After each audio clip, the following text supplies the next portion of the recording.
Hermano, realmente me impresionó la actuación de un señor que se llama Richard Goodla, que él participó en un show de televisión muy conocido que se llama America's Got Talent.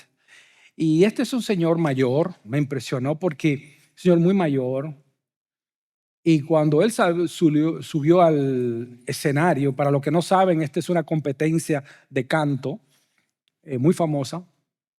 Y cuando él pasó al escenario, pues todo el mundo no pensaba que ese señor realmente iba a hacer gran cosa con su voz. Y es que él había servido como una persona que trabajaba como conserje en una escuela. Y el hecho de ser conserje es algo digno, muy digno, pero algo que la gente notaba en su trabajo es que él tenía una voz muy especial. Sin embargo, por muchos años, él no creía de que realmente Dios pudiera usar su voz. Y me llamó la atención de que cuando él entra a cantar, empieza a cantar una canción que se llama Don't Stop Believing, es decir, no dejes de creer. Y lo impresionante es que mientras él cantaba, parecía como que él mismo, cuando estaba cantando, se estaba cantando a sí mismo, se lo estaba diciendo a sí mismo. Y tal vez porque había algo en su vida que ni siquiera él se había atrevido a creer del todo. Y es que Dios lo pudiera usar con el canto. Cuando ese señor abrió su boca y empezó a cantar, ustedes lo pueden buscar en YouTube si lo desean, la gente se puso de pie, los jueces se emocionaron hasta las lágrimas, la gente empezó a llorar y aquel hombre que casi nadie conocía, aquel conserje que pensaba que había nacido simplemente para ser conserje y que no había nada más en su vida. Algo interesante, hermano, es que todos los jueces votaron que sí y le dieron el pase directo a la final de este concurso. Y según tengo entendido, creo que lo ganó. No estoy muy seguro, pero fue un éxito total, abrumador. Todo el mundo estaba llorando. Y yo creo que esta escena nos recuerda a nosotros que hay veces que una persona puede vivir por años en el mismo lugar, haciendo lo mismo y sin experimentar lo que Dios puede hacer con su vida. Yo creo que esta escena es muy poderosa porque tengo la seguridad de que muchas veces ni nosotros mismos creemos lo que Dios puede hacer con nosotros. En el ámbito espiritual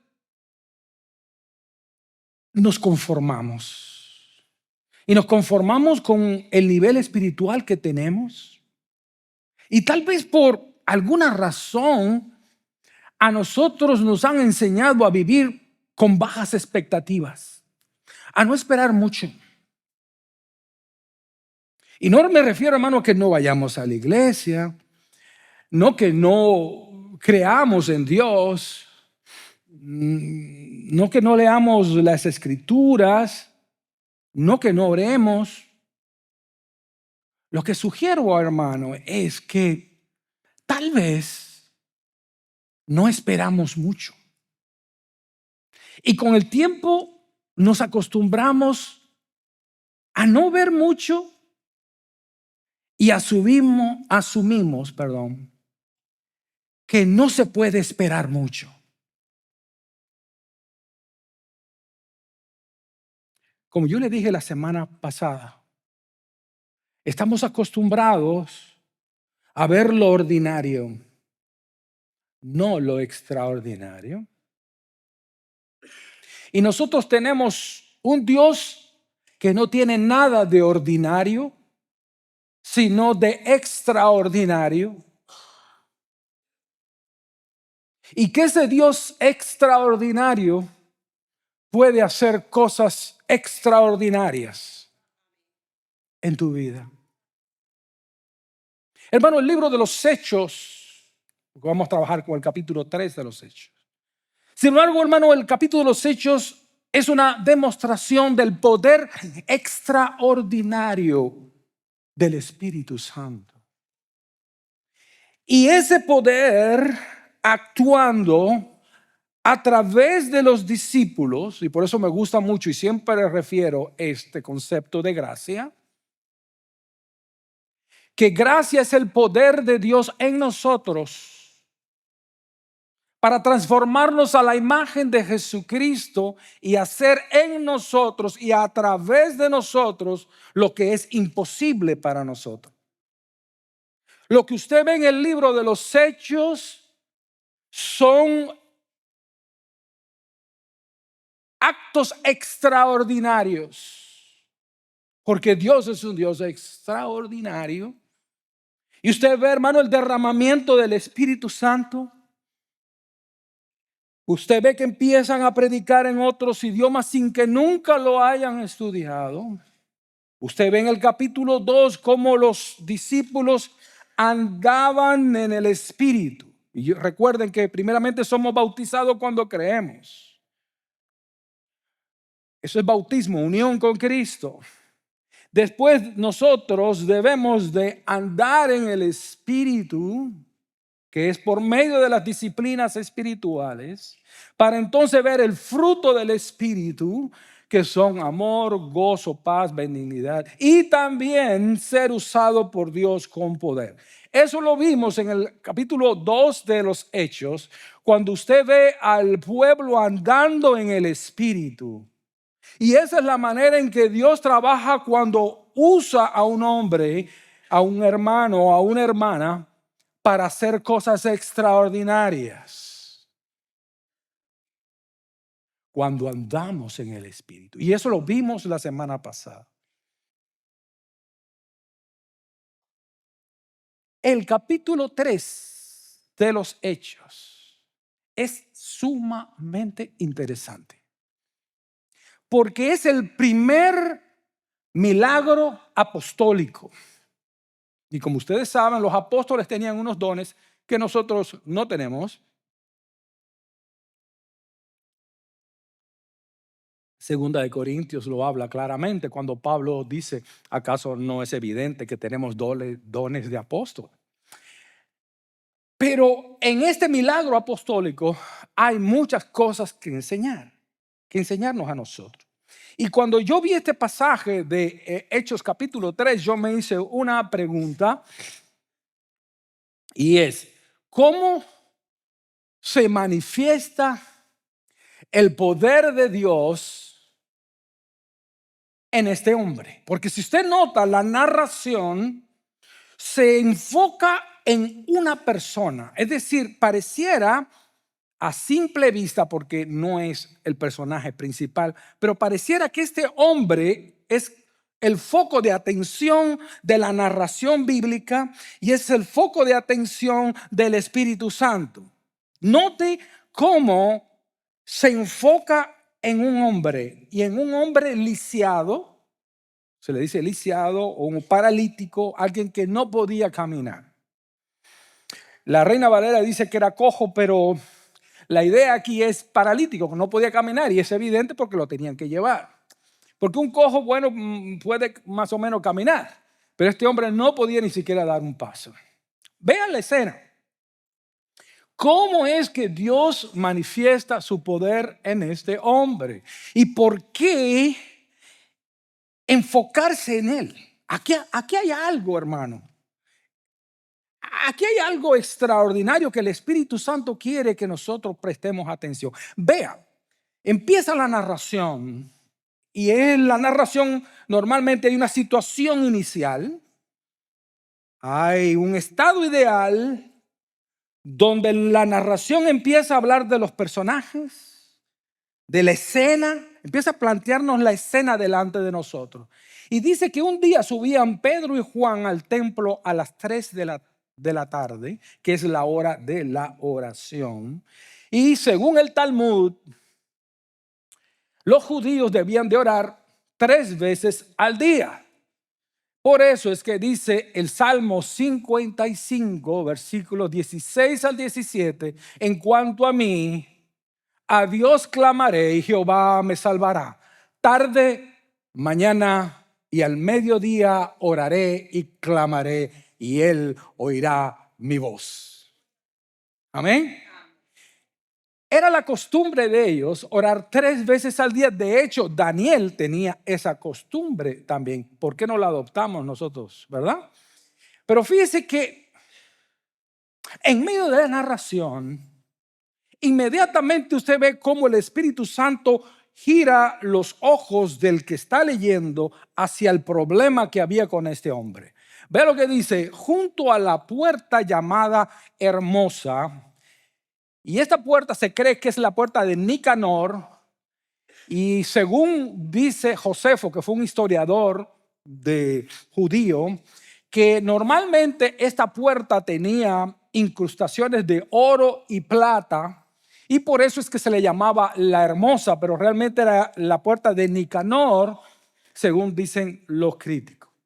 Pero fíjense que la puerta era tan grande que dicen que 20 hombres tenían que abrirla o cerrarla. Bueno, ahí nos dice la historia. Pero el problema aquí, dice aquí, junto a la puerta llamada Hermosa, había un hombre lisiado de nacimiento, note esto, al que todos los días dejaban allí para que pidiera limosna a los que entraban al templo. Vea cómo el Espíritu Santo nos pone la atención en la situación de este hombre. Es sumamente interesante esto, hermano. Este hombre tenía una necesidad física, ¿cierto? Estaba lisiado, no podía caminar. Y la enfermedad, note cómo dice la palabra, era de nacimiento, queriendo decirnos a nosotros que esa enfermedad no tenía cura. Y hasta el día de hoy hay enfermedades de personas paralíticas que no tienen cura. Pero la idea del Espíritu Santo es mostrarnos una enfermedad que ningún ser humano puede curar. Por eso las palabras que están puestas aquí en la Biblia están puestas con un propósito. Note que este señor también tenía una necesidad económica. Era pobre porque mendigaba. Y en ese tiempo en Palestina había mucha pobreza, igual que hay mucha pobreza en nuestros países de Latinoamérica y en el mundo, en África. Ahora, vea, pero este señor también tenía una necesidad emocional.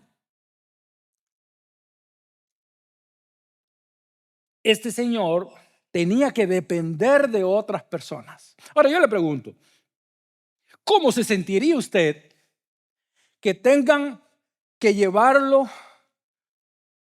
a hacer sus necesidades? ¿Cómo se sentiría usted que no puede agarrar un carro y manejarlo? Tiene que depender de otra persona para que te lleve, para que te traiga, para que te mueva. Cuando nosotros vemos estas historias, hermanos, yo empiezo a entender por qué el Espíritu Santo pone la atención en un hombre con tantas limitaciones y con tantas situaciones. Hermanos, cuando alguien tenía una situación de parálisis, la gente se burlaba de ellos, como también hoy en nuestros días. La gente lo miraba de una manera despectiva, así como pobrecito. Eran objetos de burlas y esto llevaba a las personas a la depresión, y se sabe que muchas de estas personas que estaban en esta situación se quitaban la vida. Fíjese el escenario.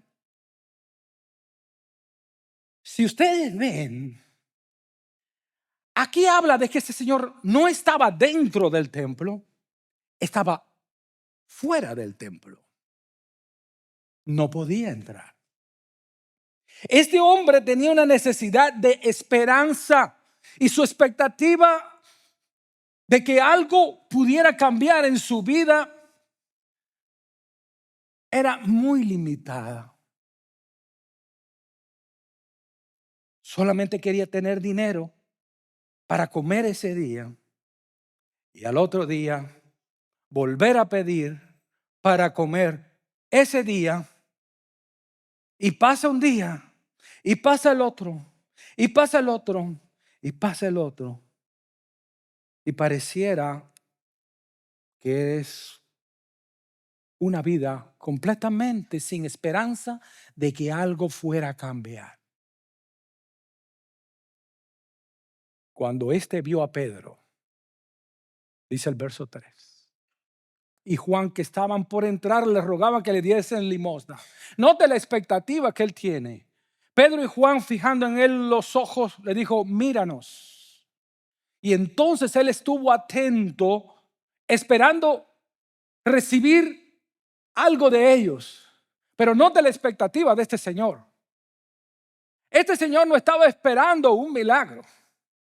Este señor estaba esperando tener dinero para comer ese día, volver al otro día, volver a comer, a presentarse para volver a comer, y la rutina y la rutina y la rutina. Cuando él mira a Pedro y a Juan, él no ve en ellos realmente a alguien que pudiera ser usado por Dios para cambiar su realidad. Él no tenía expectativas de cambio. Él lo que pensaba era que todo iba a seguir igual. ¿Y por qué el Espíritu Santo ubica a esta persona en la historia? ¿Por qué? Este hombre lisiado es un ejemplo de una persona sin Dios, completamente incapacitado para acercarse a Dios por sus propios medios. Dice la palabra que nadie busca a Dios, que si no es por el influjo del Espíritu Santo, nadie puede ser salvo. Presenta la miseria, no solo material. Este hombre es un reflejo de la miseria espiritual de una persona perdida, de una persona sin Cristo, de una persona que se levanta todos los días de la mañana a caminar o se va a trabajar, no esperando que nada extraordinario suceda, sino lo mismo, de lo mismo, de lo mismo. Una persona sin esperanza completamente. Pero por otro lado, yo creo que representa a cada uno de nosotros, con bajas expectativas de lo que Dios puede hacer a través de nosotros. Como le dije al principio, hermano, es una representación de que muchas veces nos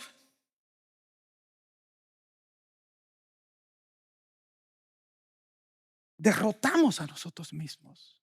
Pensamos que Dios no me puede usar, de que ya todo lo que yo he experimentado en Cristo, eso es todo, que estoy acostumbrado a lo ordinario, pero no a lo extraordinario. Sin embargo, me sigo preguntando, ¿cómo es que Dios trabaja en este hombre?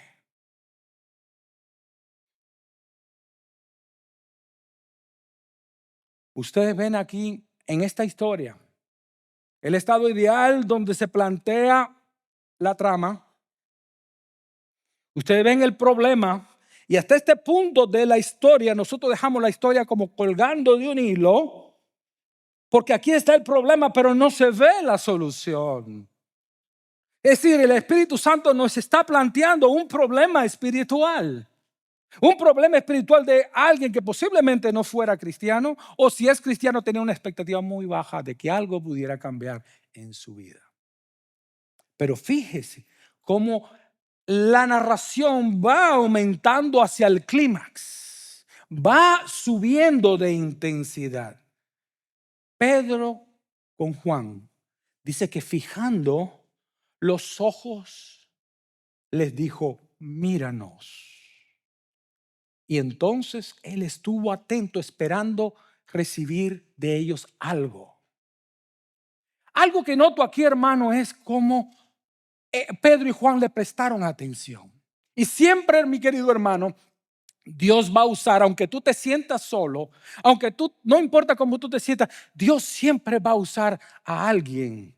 Dios siempre va a mandar a alguien a tu vida a entrar en esa situación que tú estás enfrentando.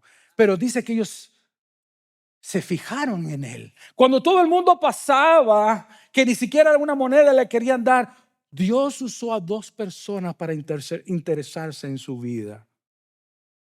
¿Y por qué Pedro y Juan miraron a este hombre? ¿Sabe por qué, mi querido hermano? Porque vieron que este hombre necesitaba mucho más que dinero.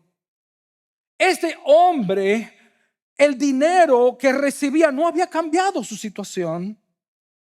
Yo creo, hermanos,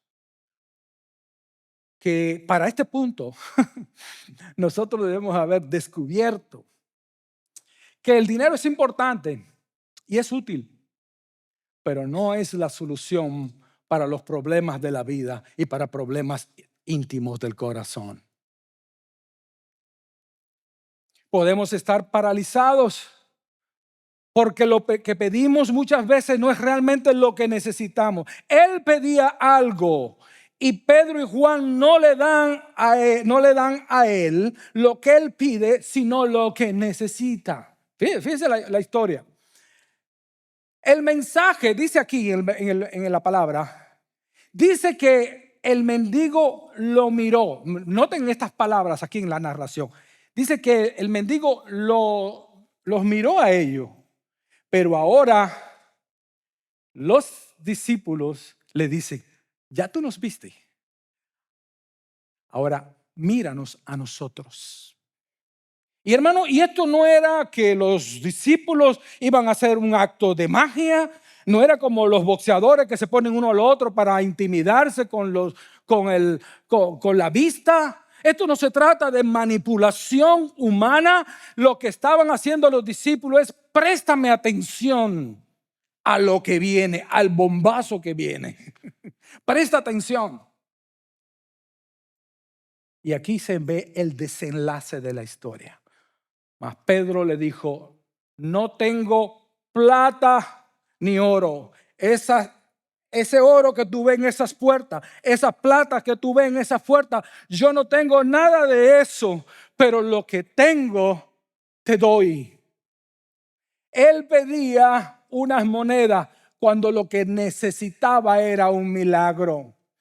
Muchos de nosotros somos hoy paralíticos espirituales porque pedimos muchas veces lo incorrecto. Pedimos lo que queremos, pero muchas veces no lo que necesitamos. Pedimos cosas materiales, pero a veces no pedimos lo espiritual. El problema de este hombre era simple. Él se juntaba con mendigos, que el tema de conversación, sí, ya nacimos para esto, y aquí pues ni modo, nacimos así. Ese vocabulario derrotista de que nada va a cambiar, de que así nací, así crecí y así me moriré. Y esto es muy común en nuestros países, en lo que se le llaman el fatalismo. Como dicen por ahí, del que nació para carpintero, del cielo te caen los clavos. O sea, habrán diferentes en otros países, pero es como un fatalismo. Naciste para eso y jamás vas a poder cambiar. Y hay personas, mi querido hermano, incluso en las iglesias que ya no hemos acostumbrado al fatalismo.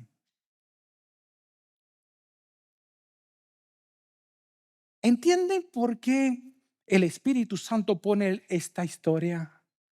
Es para decirnos a nosotros de que Él hace cosas extraordinarias. No tengo plata ni oro, pero lo que tengo te doy en el nombre de Jesucristo de Nazaret. Levántate y anda. Levántate y anda. Y tomándole de la mano derecha, le levantó. Y al momento, al instante, mi querido hermano, no fue una terapia. Al instante se le afirmaron los pies y sus tobillos. El poder del Espíritu Santo aquí estaba basado en el nombre. Si usted ve cuando ellos hacen este milagro, estaba en el nombre de Jesucristo de Nazaret. Hermanos, la frase en el nombre de Cristo no es un mantra. La frase en el nombre de Cristo no es una frase mágica. Usted ve que ellos nos dijeron aquí la sangre de Cristo y la sangre de Cristo. Eso es antibíblico, hermano, decir la sangre de Cristo. La sangre de Cristo hizo posible el lavamiento de nuestros pecados, y gloria a Dios por eso. Pero usted no ve a los discípulos hablando aquí de la sangre de Cristo con todo lo hermoso y divino que tiene. Él le dijo en el nombre de Jesucristo. Por lo tanto, en el nombre de Jesucristo no era una frase mágica, tampoco era una frase para manipular a Dios. Y de esto aprendemos, hermano, de esto vamos a aprender mucho. No es para prometer salud, prosperidad, invocar una autoridad espiritual sin una relación con Cristo. Usted lo ve en el mismo libro de los Hechos, que gente que no conocía de Dios, creo que está en el capítulo 19, que dijeron en el nombre que predica Pablo, y los demonios dijeron, bueno, a Pablo lo conocemos, ¿y tú quién eres? Y le cayeron arriba y lo desnudaron y lo golpearon. ¿Por qué? Porque no tenían una relación con Cristo. Simplemente estaban usando el nombre de Cristo de una manera que era una blasfemia. Usar el nombre de Cristo como una frase mágica, hermano, eso es un insulto al nombre de Cristo. No tomarás el nombre de Jehová tu Dios en vano. Por lo tanto, aquí el nombre de Jesucristo significa acercarse a Dios, porque ya yo tengo una relación con Cristo como Señor y como Salvador, que reconociendo que es Cristo Jesús, el Hijo encarnado, crucificado, resucitado, exaltado y con toda autoridad. Cuando nosotros usamos el nombre de Cristo, estamos queriendo decir que no confiamos en esa frase, sino en todo lo que representa esa frase y representa su persona, la persona de Cristo, su obra, su poder, su autoridad, su fidelidad y su cuidado con los suyos. Eso es lo que representa cuando nosotros decimos en el nombre de Jesús. En el nombre de Jesús era hacerlo con la autoridad del poder de su persona. El apóstol aquí usa dos títulos de Jesús. Usa Jesús, que es el nombre, como nosotros sabemos, de la humanidad cuando Cristo se encarnó, y comprende Emmanuel, Dios con nosotros. Eso lo sabemos, ¿verdad? Y después usa Cristo, Jesucristo, que es el Mesías, el ascendido, el glorificado, que está a la diestra de Dios. Y después, para que no quede duda de que tal vez había otro Jesús, dice aquí, de Nazaret. En el nombre de Jesús tiene la autoridad en los cielos y en la tierra, y ninguna enfermedad, ningún defecto físico puede resistirse a su autoridad. Eso es lo que está queriendo decir. No importa que no hubiese caminado nunca, nada tiene que ver que hacía 40 años, porque nació así, que no caminaba. Hermano, mi querido hermano, para entender esto un poquito mejor, si yo fuera a la Casa Blanca, una vez fui, y toda la seguridad ahí, con un montón de armas y todo. Pero si yo voy a la Casa Blanca y le digo, ok, muchachones, yo me llamo Fernando Abella y de ahora en adelante ustedes van a hacer lo que yo diga, ¿qué usted cree que va a pasar? Bueno, a mí me van a agarrar así y me van a llevar así, ¡fum!, y me tiran para la calle. Y el problema no es el nombre, bueno, ningún nombre, hermano, está mal. Pero ¿qué es lo que pasa? Que si Donald Trump sale de la oficina oval, le dice, muchachones, hacer lagartijas ahora mismo. A ponerse, usted lo va a ver a todo haciendo lagartijas. Y ahora quiero que todo el mundo se bañe en aquella piscina. Todo el mundo va y se baña en la piscina. ¿Por qué? ¿Por qué? Porque este hombre, Donald Trump, usted le guste o no le guste, es el nombre del presidente de los Estados Unidos y tiene el poder como comandante en jefe de el ejército más poderoso del mundo. Y cuando ese señor habla, la gente obedece, a gusto o sin gusto, pero el nombre de él representa una autoridad. Por eso es que dice la palabra, refiriéndose a Cristo, por el cual Dios lo exaltó hasta lo sumo y le dio un nombre que es sobre Trump, que es sobre cualquier otro gobernante del mundo. Su nombre es sobre todo nombre, para que en el nombre, en el nombre de Jesús se doble toda rodilla de lo que están en los cielos y en la tierra y debajo de la tierra, y toda lengua confiese que Jesús es el Señor, es el que manda. Y ahí todo el mundo tiene que hacer así y arrodillarse ante su autoridad. Por lo tanto, cuando hablamos en el nombre de Jesús, estamos pensando en la autoridad suprema, en el nombre de Jesús.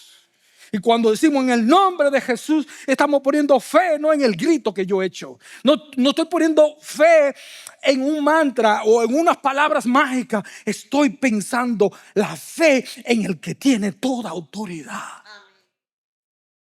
El que tiene toda autoridad. Y cuando esto pasó, hermano, ahí usted ve como en el desenlace de la historia. ¿Qué fue lo que sucedió? Dice que este hombre saltando, escuchen hermano, porque esto hay que digerirlo bien.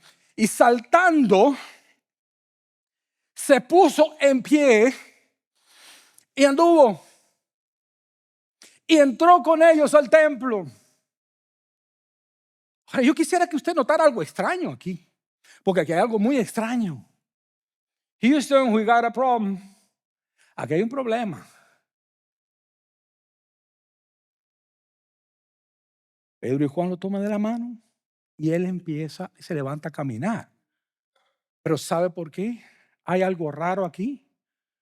Porque dice que este hombre era paralítico de nacimiento. Este hombre nunca aprendió a caminar. Si usted ve a los niños, primeramente empiezan a gatear y después más o menos se paran y agarrando cierto equilibrio para poco a poco ir con medio del tiempo a caminar. Pero este hombre jamás supo lo que era caminar. Este hombre no recibió ningún tipo de entrenamiento para saber cómo se podía caminar, porque él nunca había experimentado qué cosa era caminar. ¿Se da cuenta de lo que el Espíritu Santo hace aquí? El Espíritu Santo no tuvo necesidad de ponerlo a gatear, no tuvo necesidad de ponerlo en entrenamiento. El Espíritu Santo se salta cualquier tipo de paso que haya que saltarse para hacerlo caminar, y no caminar, saltar. Gloria a Dios. Cuando es Dios el que hace, cuando es Dios el que hace el trabajo, Él puede saltarse el proceso natural. No quiere decir que siempre lo vaya a hacer. Él lo hace cuando Él quiere, como Él quiere, cuando Él quiere y con quien Él quiere. Por eso Dios es soberano. Pero Él puede saltarse cualquier proceso natural para producir lo sobrenatural en tu vida. Él no necesita de pasos. Él lo puede hacer así. Este hombre, hermano, pasó de estar sentado a ponerse en pie. Pasó de estar sentado a saltar. Pasó de la depresión a la alabanza. Dice aquí que andando y saltando y alabando a Dios. Hermano, mi querido, Dios te puede sacar de la depresión en la que tú estás viviendo. No importa que otros te menosprecien, no importa que otros hagan burlas de ti. El Señor te toma de tu mano derecha y te levanta y te dice: no temas, yo te ayudo. Cuando todos te desprecien, siempre Cristo te va a recibir. Aunque tu padre y tu madre te desprecien, te abandonen, con todo Jehová te recogerá. Él pasó de la depresión a la alabanza, de pedir limosna a alabar a Dios. Qué cosa más tremenda. Aquí estaba él como un niño con juguete nuevo. ¿Usted se recuerda, hermano, cuando éramos niños? En el caso del hombre, un juguete para un hombre, lo único que cambia entre un hombre y un niño, digo de varón, es el precio del juguete. Pero siempre somos niños, ¿verdad? Es como un hombre con troca nueva. Sientes el olorzazo. Se le enseña a todo el mundo: mira que navegando. El hombre estaba alabando a Dios, glorificando a Dios. Estaba contento, estaba chifladísimo. Y pasó de ser una persona que daba lástima a ser un testimonio. Por lo tanto, mi querido hermano, lo que hoy es tu prueba, mañana será tu testimonio. Lo que hoy es tu prueba, Dios lo puede cambiar en testimonio. Dice en el versículo 9: y todo el pueblo le vio andar y alabar a Dios. Vuelve de nuevo la frase alabar a Dios. Todo el pueblo le vio y le reconocían que era aquel que se sentaba a pedir limosna a la puerta del templo, la hermosa. Y se llenaron de asombro y espanto por lo que había sucedido. Porque cuando el Señor, por medio de su Espíritu, entra al ordinario y hace lo extraordinario en tu vida, aún la gente del mundo van a ver el cambio operado en tu vida, porque es el Espíritu Santo el que lo hace para la gloria de Cristo.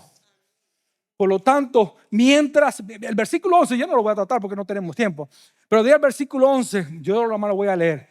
Mientras el hombre seguía aferrado a Pedro y Juan, él estaba agarrado de ellos, no lo quería soltar. Toda la gente no salía de su asombro. Corrió hacia ellos al lugar conocido como el Pórtico de Salomón. Y al ver esto, Pedro dijo: pueblo de Israel, ¿por qué ustedes se sorprendan de esto que ha pasado? ¿Por qué nos miran a mí como si por nuestro propio poder o devoción hubiéramos hecho caminar a este hombre? No fuimos nosotros. No es el hombre, no es el pastor, no es el hermano, no es la hermana que parece más consagrada. Es el Señor, es el poder del Espíritu Santo trabajando en tu vida y en mi vida. El Dios de Abraham, de Isaac, de Jacob, el Dios de nuestros antepasados, ha glorificado a su siervo Jesús. El propósito de este milagro era enaltecer y poner en alto el nombre de Jesús. Por eso cuando dice en el nombre de Jesús, levántate y anda, está diciéndole que es por medio de Jesús de Nazaret que murió, resucitó y está a la diestra del Padre, que ese milagro fue posible. No es por hombre, no es por apóstoles, es por el poder del Espíritu Santo a través de nuestro Señor Jesucristo, que hace lo extraordinario. Él fue. Ustedes lo entregaron y lo rechazaron ante Pilato, aunque éste había decidido soltarlo. Rechazaron al santo y al justo y pidieron que se le indultara a un asesino. Mataron al autor de la vida, pero Dios lo levantó entre los muertos. Y de eso nosotros somos testigos. Y vea lo que dice en el verso 16. Por la fe Por la fe. Vean el verso 16, léalo ahí, hermano. Por la fe. En el nombre. Recuerda que le dije el nombre de Jesucristo. Por la fe. En el nombre de Jesucristo. Él ha restablecido a este hombre, a quien ustedes ven y conocen. Por la fe, ¿en quién? En el nombre de Jesús. Por eso cuando oramos en el nombre de Jesús es la confianza puesta que es en el poder de Jesús que Dios va a hacer el milagro. Esta fe que viene por medio de Jesús, vea lo que dice, esta fe que viene por medio de Jesús lo ha sanado por completo, como ahora consta delante de todos ustedes.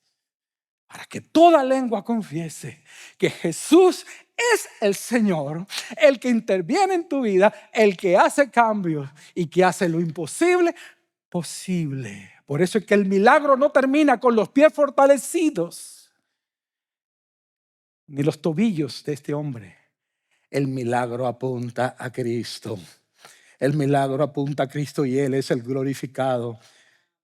Pedro no quiere que la gente lo admire. Aquí no se trata de admirar hombres, o yo prefiero a esto, yo prefiero a aquel.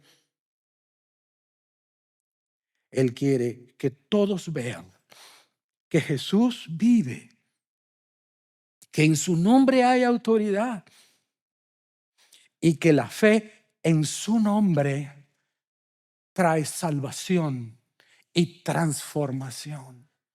Amén. No importa, mi querido hermano, cuál sea tu parálisis espiritual. Si todavía no te has entregado a Cristo, en el nombre de Jesús, te pido que te entregues. Pon tu fe en Jesucristo, crucificado y resucitado. No en una frase, no en una emoción, no en una expectativa humana, sino en el Señor, que tiene autoridad para salvar, para levantar y para transformar. Y no importa, mi querido hermano, lo que te impide caminar o lo que te impide alabar a Dios. A lo mejor tú has llegado hoy con una carga muy grande en tu corazón.